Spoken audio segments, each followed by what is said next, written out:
Welcome to my channel. Friends, आज हम अपने वीडियो में हिंदी ग्रामर पढ़ेंगे और हिंदी की ग्रामर पर अगर थोड़ा सा भी ध्यान दिया जाए तो ये बिल्कुल मुश्किल नहीं है।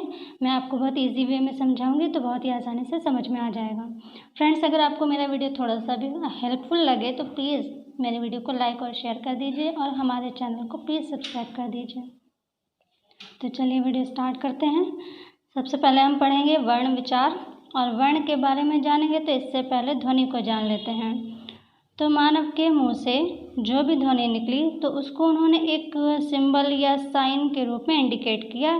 जैसे मुंह से निकला क, तो उन्होंने इस सिंबल से उसको दिखाया क। मुंह से निकला पा, तो उन्होंने ये सिंबल दिया, इससे इंडिकेट किया, तो ये हो गया पा। इसी तरह से जो भी ध्वनि निकली उसको एक उन्होंने सिंबल, एक साइन के रूप में इंडिकेट कर दिया, तो वही हो गए हमारे वर्ण। और अब जब हम इसको एक क्रम में लगा देंगे, जैसे क, ट, प, मतलब इस तरह से जो भी ध्वनि निकली उसको जब एक क्रम में लगाया गया तो वो हो गई हमारी वर्णमाला। जो पूरी क्रमवार है वो हो गई वर्णमाला। अब हम ये देखते हैं कि हमारे मुख से ध्वनि कहाँ से निकलती है, किन किन स्थानों से निकलती है। तो हमारे मुख से जो ध्वनि निकलती है वो 5 स्थानों से निकलती है। ये हमारे लिप्स या होस्ट होते हैं, वहाँ से लेकर नीचे बिल्कुल लास्ट ये कंठ है तक जो होती है, ये 5 स्थान होते हैं, यहाँ से ध्वनि निकलती है। तो सबसे पहले ओष्ठ, फिर उसके बाद दंत, फिर मूर्धन्य या मूर्धा, उसके बाद तालव्य, उसके बाद कंठ। इन 5 स्थानों से ही ध्वनि निकलती है। अगर नीचे से स्टार्ट करेंगे तो सब सीरियल नीचे से ही स्टार्ट होता है। कंठ, फिर तालव्य, फिर मूर्धन्य या मूर्धा, उसके बाद दंत, इसके बाद ओष्ठ या लिप्स। हमारा लिप्स से होकर हमारे कंठ तक हर एक जगह से जहाँ से भी ध्वनि निकलती है, हवा का दबाव, प्रेशर के साथ निकलती है, उसको वहाँ से ही उस वर्ण को माना जाता है। उसके 5 तो ये मुख्य हो गए। इसके बाद 4 और होते हैं जो कि इन्हीं के मेल से ही बनते हैं। कोई निकलता ओष्ठ और दंत से, दोनों से निकलता है तो वो दंत ओष्ठ हो गया, दोनों को मिलाकर निकला। ये 5 मुख्य हैं, इसके बाद 4 और हैं। तो इनको याद करने की भी एक ट्रिक है कि कौन सा वर्ण कहाँ से निकलता है। तो उनको याद करने की एक बहुत ही आसान सी ट्रिक है।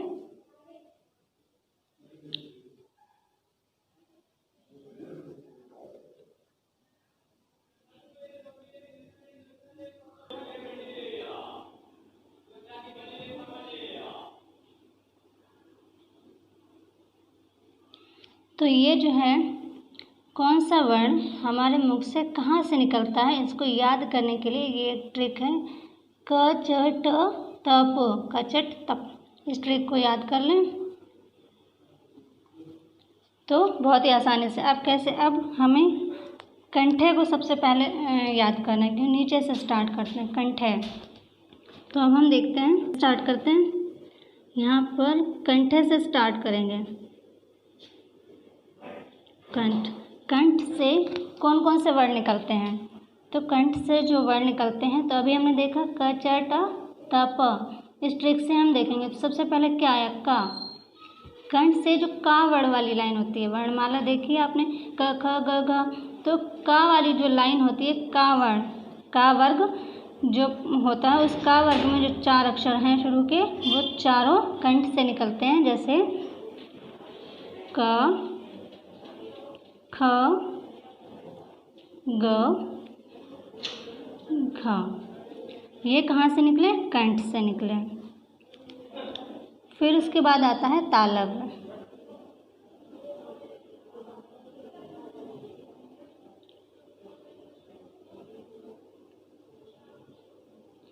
तालव्य,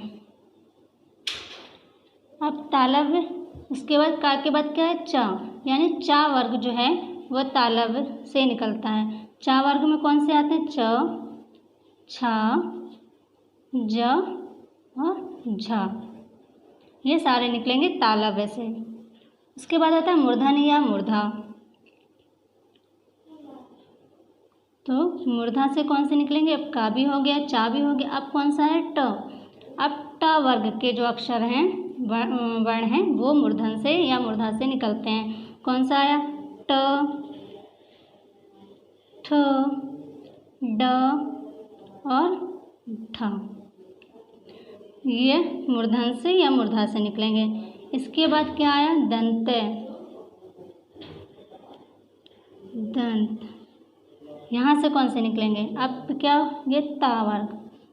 ता वर्ग के ता, थ, द और ध ये निकलेंगे दंत से। दंत के बाद क्या आया? ओष्ठ। लिप्स यानी कि लिप्स जो निकलेंगे तो ओष्ठ। ओष्ठ से क्या निकला? अब क्या बचा?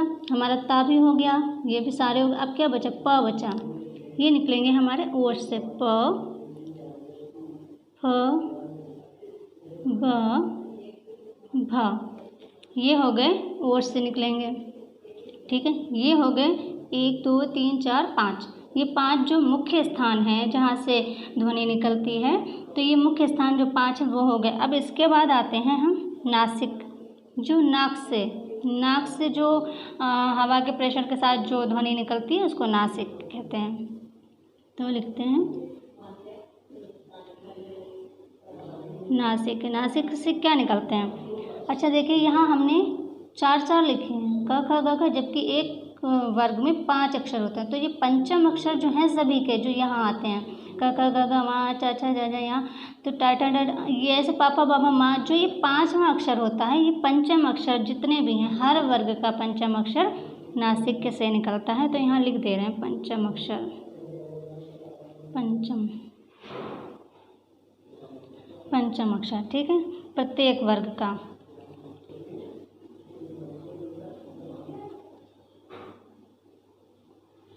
प्रत्येक वर्ग का पंचम अक्षर नासिक से निकलता। उसके बाद आया कंठ तालव्य, यानी कि कंठ और तालव्य जो दोनों के टकराव से या दोनों स्थानों से जो ध्वनि निकलती है प्रेशर के साथ, वो जो है कंठ तालव्य में आएगी। तो लिखते हैं यहाँ पे कंठ तालव्य। अब यहाँ से कौन सी ध्वनि निकलती है कंठ तालव्य से? सिर्फ 2 ही ध्वनियाँ निकलती हैं कंठ तालव्य से, ए और ए। अब कंठ तालव्य के बाद आया कंठ ओष्ठ। अब क्या आया कंठ तालव्य के बाद? कंठ ओष्ठ, यानी कि कंठ और ओष्ठ दोनों से जो निकलती हैं वो होती कंठ ओष्ठ। यहाँ लिखते हैं, ये कंठ हो गया और ये ओष्ठ। अब यहाँ से कौन सी ध्वनि निकलती? ओ और औ। ये 2 ध्वनियाँ जो हैं कंठ ओष्ठ से निकलती हैं।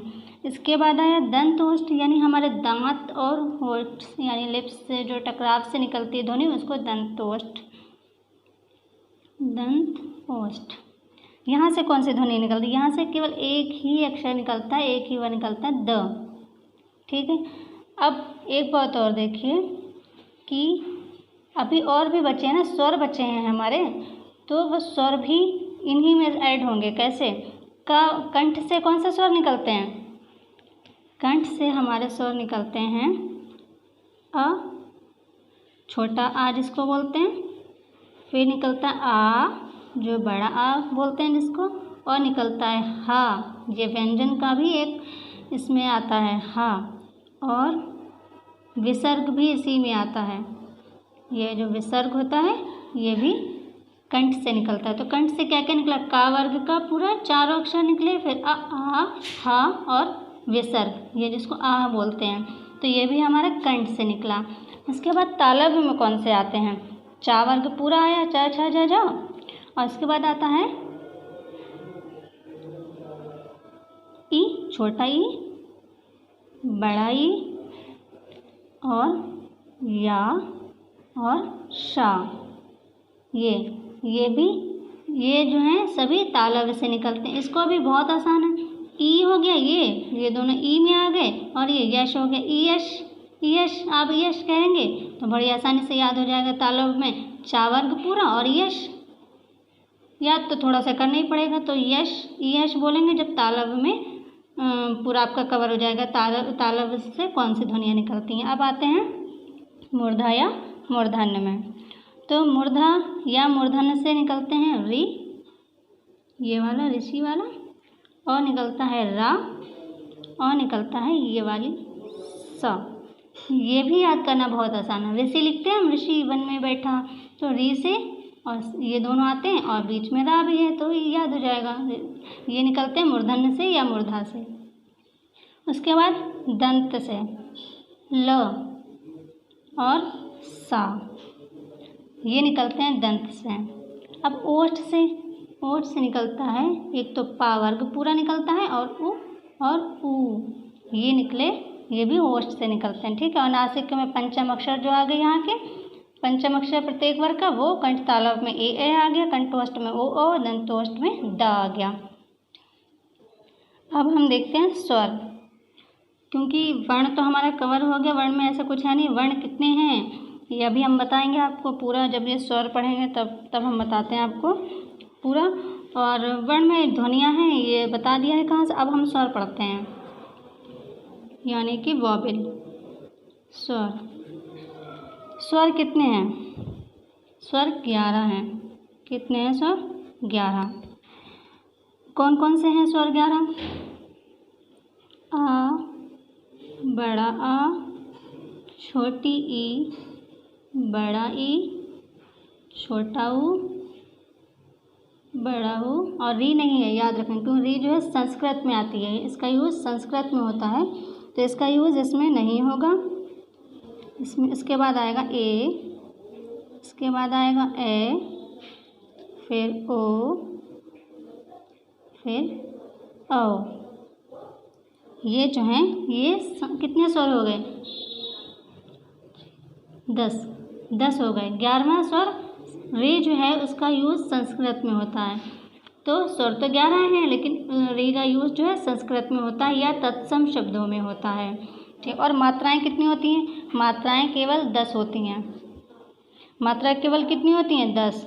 अच्छा, जो हमने यहाँ पे री नहीं लिखा है, री का यूज़ संस्कृत में होता है, लेकिन री की मात्रा होती है, री की मात्रा होती है। जैसे हम लिखेंगे गृह, ये जो है ना री की मात्रा, तो री की भी मात्रा होती है।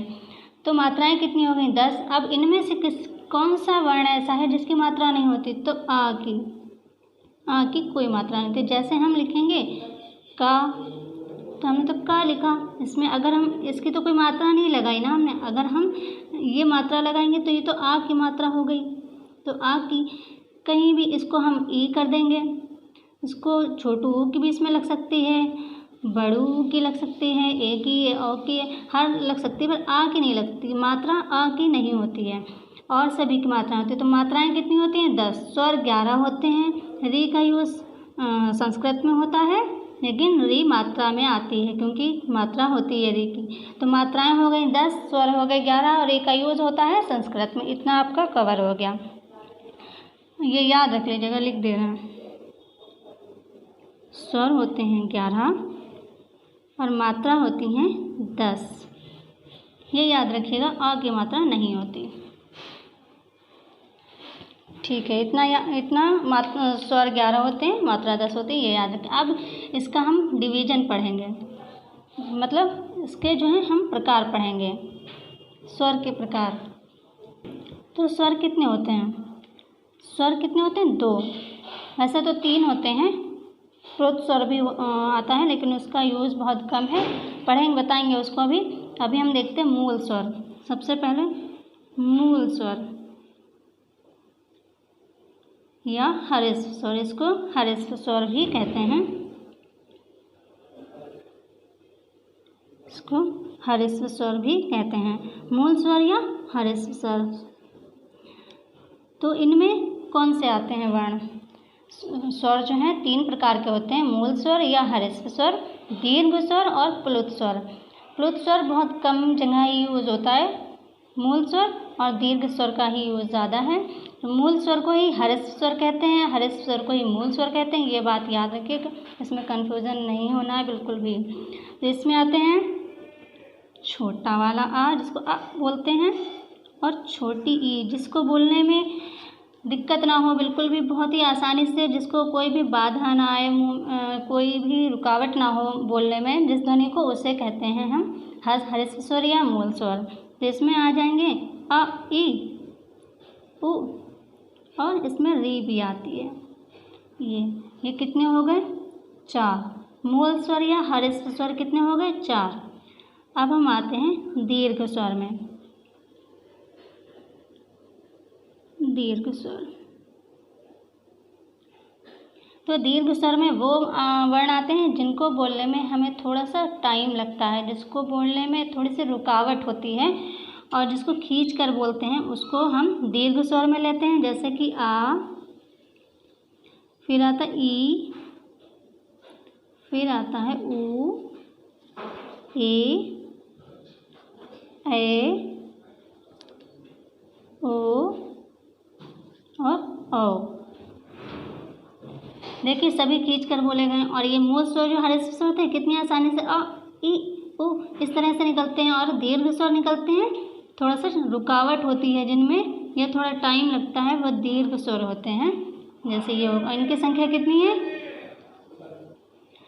तो दीर्घ स्वर कितने हो गए? 7।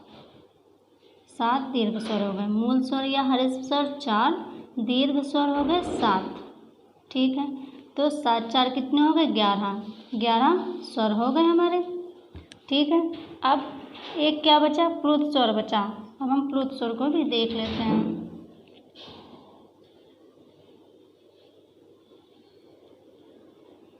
प्लुत स्वर, अच्छा पहले ये बताओ स्वर क्या होते हैं?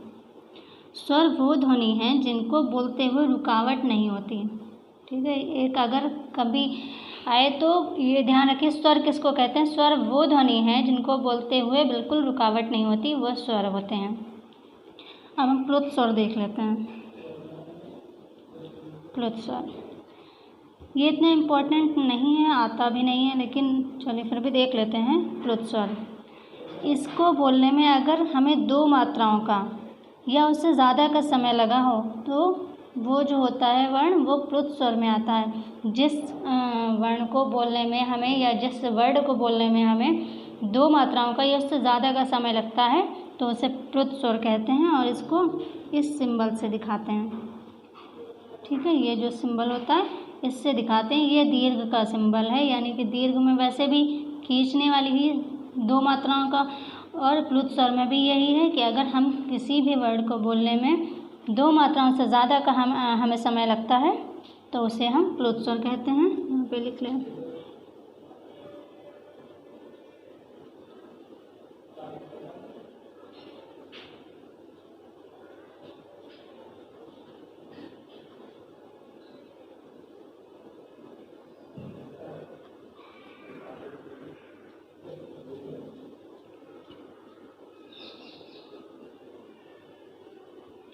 तो प्लुत स्वर वो हो गया जिस वर्ण को बोलने में 2 या उससे अधिक मात्राओं का समय लगे, जिस ध्वनि को बोलने में 2 या उससे अधिक मात्राओं का समय लगे वो प्लुत स्वर में आता है। और इसका सिंबल ये है, कुछ भी लिखा होगा उसमें ये ऐसे ऐसे ऐसे ऐसे ऐसे बने रहते हैं, तो ये प्लुत स्वर होता है। स्वर क्या हो गए? स्वर 11 हो गए हमारे। ठीक है, उसमें उनका डिवीजन क्या है? 3 है। मूल स्वर या हर्ष स्वर, दीर्घ स्वर और प्लुत स्वर, 3 भाग हो गए। वैसे ये 2 इम्पोर्टेंट है प्लुत स्वर, लेकिन भाग हैं तो उसको देखना पड़ेगा प्लुत स्वर। मूल स्वर या हर्ष स्वर में आ, ई, उ, री 4 हो गए मूल स्वर। दीर्घ स्वर में आ, ई, उ, ए, ओ, ये हो गए 7। दीर्घ स्वर हो गए 7, तो 7 4 11, 11 हमारे स्वर हो गए। अभी प्लुत स्वर में ये सिंबल है प्लुत स्वर का, और इसको बोलने में 2 या उससे अधिक मात्राओं का समय लगे तो प्लुत स्वर होते हैं। तो आज की वीडियो में बस इतना ही, मिलते हैं अगले वीडियो में, तब तक के लिए take care and bye bye.